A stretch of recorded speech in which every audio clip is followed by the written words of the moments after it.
archives on a VHS. And my dogs are like 3 a.m. In past times we ain't seen paychecks, but we was deep in the shit way less. Now I'm feeling so reach apex. I find that I replace sleep with stress. Hello, and welcome to episode 3 of Salmon Company. In this episode, we will explore your reality, the reality of the world around you. It appears you have become focused. No, that's not the right word. It appears you have become hyper-focused on the world around you. Today, we shall look at the world through a different lens. The only question left is, are you ready to make the leap? Seriously though, part of the reason I created this channel was to build a community, like-minded people looking for self-improvement. For now, I'll settle for those already within the community. This episode represents the first of many in which we will focus our attention on someone other than me. After all, Salmon Company is about the company that you keep. Now in this episode, we'll be getting to know my good friend, Nicolas Marconi. For the soul. Because Nick is one of the most genuine souls I've ever come across. He's trustworthy, he's loyal, he's a deep thinker, he's freaking hilarious, and Food. oh yeah, For the soul. he tells me exactly how it is. No sugarcoating anything. So, without further ado, let's jump back into the Matrix and further explore the world of Nicolas Marconi.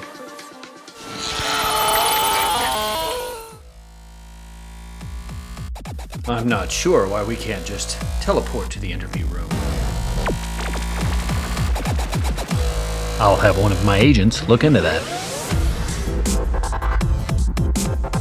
Let's you and I go for a walk, shall we? Minor delay, but this will give me time to talk about Nick as we stroll through the construct that has been built around us. You see, Nick is a deep thinker, an artist, both in the material as well as the abstract. Those that think this way are like a virus within the construct. They infect others around them and inspire them to be better. This is something we cannot abide. We can't have this way of thinking. Our goal today is to interrogate Nick, to extract this way of thinking. Time is an illusion. So that we can stomp out this insectile ideology. At last we reach our destination. Where is everybody?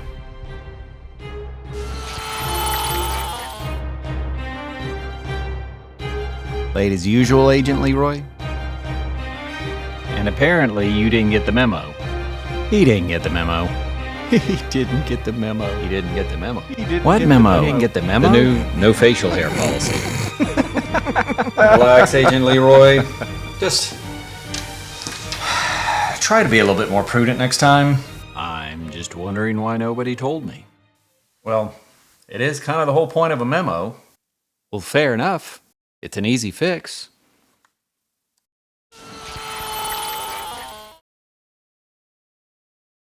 Will that be sufficient, Agent Sampson? Just take a seat, Agent. We have the suspect apprehended. Why are you touching bringing me? him in right now. Stop touching me. Stop touching me. Why are you touching me? Relax, Nick. Just have a seat.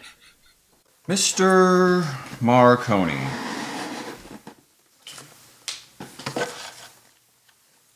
Do you know why you've been brought in here today? We've had like 4 takes, so now I know why I'm here, but... Do you find this amusing, Mr. Marconi? No, I don't know why you brought me here today. Do you understand the difference between an interview and an interrogation? I believe it is tone and body language. Would you prefer I have Leroy dance? Oh yeah. Oh yeah.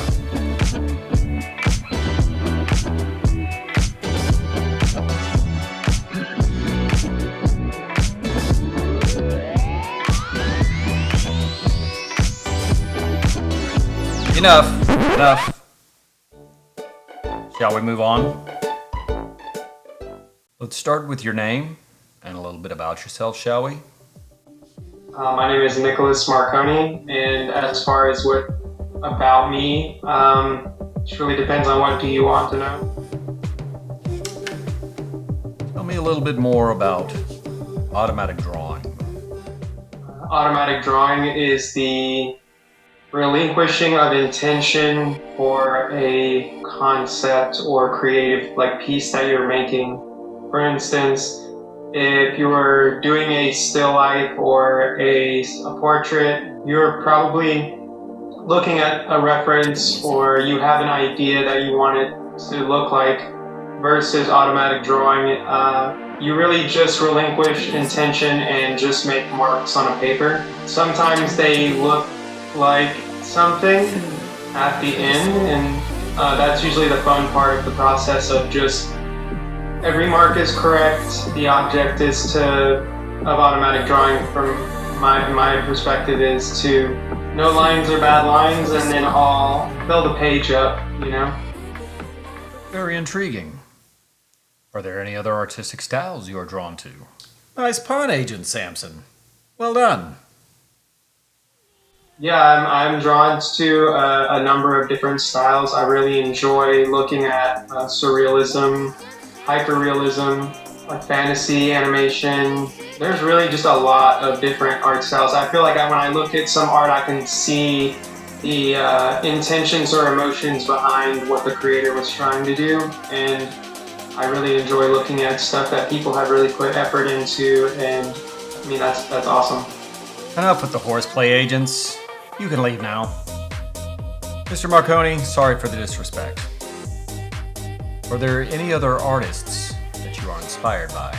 Yeah, I really enjoy. Mobius has a very interesting artistic style in the sense of it looks kind of like a comic drawing based on color palette and light shadowing and stuff. It's almost like the picture that he is displaying has a story behind it, and it's vague enough to where you can kind of maybe create your own story. I really enjoy that thought when you're looking at this, what exactly is going on here in this frame?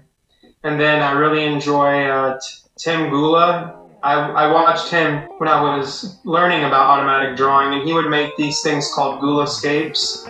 And he would but he focused more on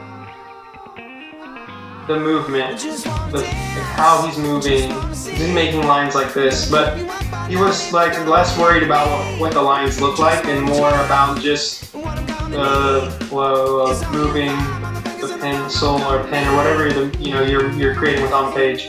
Most intriguing. Are there any other artists that you are inspired by? Kim Jong-gi is probably one of the craziest artists I've ever seen with his automatic drawing, where he'll draw a tiger, but the tiger's a dentist, and he is working in a car repair shop, and then the dentist patient's a shark. Okay, I didn't notice that there was a wrench over there. It's very subtle things, but it's he always, and he doesn't pre-draw out concepts, he just draws, so it's fully fleshed out, kind of like a printer. It's crazy. Derek Hess has a very emotional feeling, very scratchy.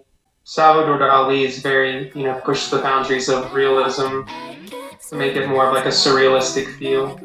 This is possible, but definitely not fully, it's that's not real. Andre Masson, his color palette is, when he does color work, it's very vibrant, kind of not in sync, but because this whole piece is not in sync, it kind of syncs up. It's kind of interesting. We've managed to procure some of your artwork. I hope you don't mind we overlay it as you answer this next question. Yes, why would you say so many artists struggle to put a value on their artwork, Mr. Marconi? It's tough to put a price on your artwork.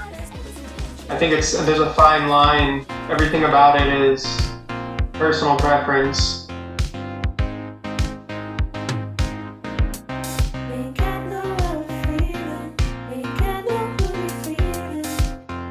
Now that I've thought about it a little bit, the artists, they're not really doing it for the money, they're doing it for the creative process. And and it's like when you put a value on something, there's no definitive value for any artwork out there until it's been appraised by a larger group of society. I think that it's kind of hard when you attach yourself to a number or a specific outcome to get for your services. Not always, sometimes though. Maybe mostly just dealing in strictly art. My agents informed me that you were speeding quite excessively when they picked you up. Yeah. Why do you drive so fast? It's a lot of fun for me. I generally feel like I do a lot of just fast. Like I walk fast most of the time. I sometimes talk faster than I should. Other than like I really enjoy it. I see you are located in the greater Los Angeles area. Lots of wildfires around there lately. Might that have had anything to do with your speeding? Yeah, were you running from the fires? I'm sitting in the middle of the Palisades right now, and everything's on fire. So you're gonna have to we're probably only gonna have a couple takes for this interview. No, I'm in Long Beach, but We continue to get sidetracked. That is not the reason we brought you in here today. We were trying to come about the reason of how you got to be who you are today. Can you tell us about your earliest memory? my earliest memory that I can actually recall, I was probably like 3-4 years old. Yeah, so I was in my room, and I remember like this kind of like little suit of armor kind of costume that I had hanging on my closet, and I was walking out of my room into the hallway. And I didn't really walk in the hallway, but I kind of like peered my head around the corner, and it was my mom and dad. They were arguing about something, not entirely sure what. I think that's my earliest memory. I remember it mostly probably because it's like the two people that I guess I'm the most aware of are in a different setting. I've probably never seen them argue like that before, so that's probably why it stuck with me. When caught off guard, when learn balance. Very insightful, Agent Leroy. Thank you, Agent Sampson. Anyhow, how about we explore a fonder memory? The earliest fond memory I ever had, I remember when I was learning, like my mom was teaching me how to draw, the earliest that I can recall. I remember her showing me, and I would try to copy what she was doing, and that's when I really found that love for artwork. So, your mother was a key factor in you beginning to be interested in art. Was there anything else that drew you to art? Probably the creative process and freedom that I could do and put anything on this piece of paper or, wherever I was drawing at. We've touched on your adolescence. Let's explore your high school years, shall we? What was your artwork like in high school? Yeah, I was early on in high school. I did a still life. The orange was bigger than the orange should be. The vase was not, in comparison to the orange, it was like smaller than it should be. It was just the products in the still life weren't necessarily relative size to each other. But I really liked the color palette that I used, and it did, for the most part, come out interesting because since everything was kind of messed up, it was kind of like it brought it all together, so it was consistent in that aspect. Do you still have said piece of artwork? Yeah, I do. It's hanging up in my mom's kitchen. And how did those high school years go, Mr. Marconi? Tell us more about your high school days. I think we all suffer as people in different ways, and I got bullied pretty seriously up through middle school into the brief parts of the beginning of high school. People can indeed be cruel. One does not have to play games in order to recognize them. Well said.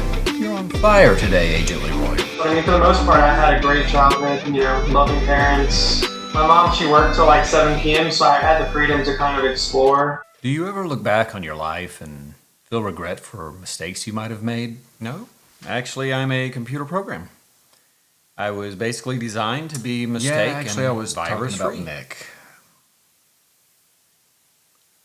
Nick, please continue. Yeah, we all have these moments, right, that we feel could have been handled better, but it's you don't know that you needed to handle that better until the consequences happen and you look in hindsight of from reflecting on a certain situation. But I wouldn't change necessarily anything.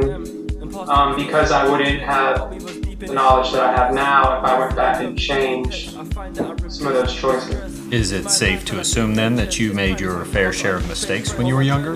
Yeah, I would say there's a level of like arrogance that I had as a kid, that I felt like I knew everything, like I knew what I was so sure of certain things, only to get a negative consequence out of being overly sure of some things. And like, and as far as an example, I guess it would be like how you're treating people, how you're treating yourself. You kind of realize like the world is not revolved around me. There's billions of other people out there that are doing the same thing you're doing in a different light, you know, or not necessarily directly the exact same, but you know, everyone's out here trying to basically figure out what's going on, / deal with society, / deal with judgments, / deal with, you know, criticisms and all of that. So it's like when you kind of start to see a bigger picture outside of yourself, and you realize like, okay, obviously the way I was handling my previous situations they're not great. So I might need to change this. So you're basically telling me that there are lessons to be learned from the mistakes that we make in our lives. That's a very interesting change in perspective. Agreed. Usually after something, I guess, you would say either hyper negative or hyper positive happened to me, it would cause a change in my perspective. Well, Nick, it sounds like you've more or less got it all figured out. I basically know nothing. I really like this guy. Agent Sampson, I think it's time we just let it go. No. One last question for you, Nick. Why are we here? Why do we exist? That's a great question. Love that question. That's a great question. I find myself asking that exact question to myself throughout different times of life. This is definitely, in my opinion, strictly my opinion, because I don't know. This is not, I don't have any facts to prove this, but I mean, we're here experiencing something, right? Whether it's prosperity and abundance and love, and it goes all the way to the other end of the spectrum of hatred, trauma. You really get to experience the full spectrum based on how you're living your existence. And as far as why we're here and what we're doing, I couldn't for sure say. I can say that I'm having a good time.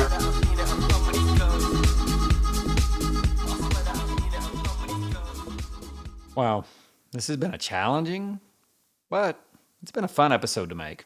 Just a few notes before I let you go. Sure, you noticed throughout this episode that there was some music playing and artists and song titles. When I first started this episode, I reached out to Nick. I do feel like we all kind of walk around with our own personal soundtracks going in our head. I wanted this episode to be about Nick. So I reached out to Nick and I said, Nick, provide me with the music you want to use. Now, I'm sure you also noticed that Nick was painting during certain parts of this episode. Nick was actually out here recently, flew in from California to North Carolina just to, he wasn't just to do the painting, but he did do the painting for the episode. Now, that painting is now in my possession. Now, Nick didn't necessarily want to sell it, so we're going to call this an auction, and I'll leave it up to you. If you're interested in the painting, feel free to make a donation. Just reach out to me. Let me know. Well, that does it for this episode. If you hung around to the end, I very much appreciate it. Apparently, it helps with the algorithm and potential growth of the channel. If you watch this episode and were even mildly entertained, as always, I'll ask that you tolerate and prescribe. And we'll see you again when we come back for episode 4. I put an intention out there into the world or universe or ether, whatever you want to call it, and I don't necessarily express myself to other people that can maybe help me accomplish that, but I just, maybe it's like I wanted, like I'll just say as an example, a bite, you know? And then lo and behold, somewhere a bite comes and manifests itself in front of me. And to me, that was kind of a super crazy feeling. I was just like, what is like, how did this happen? The mantras that I generally live by are be here and now.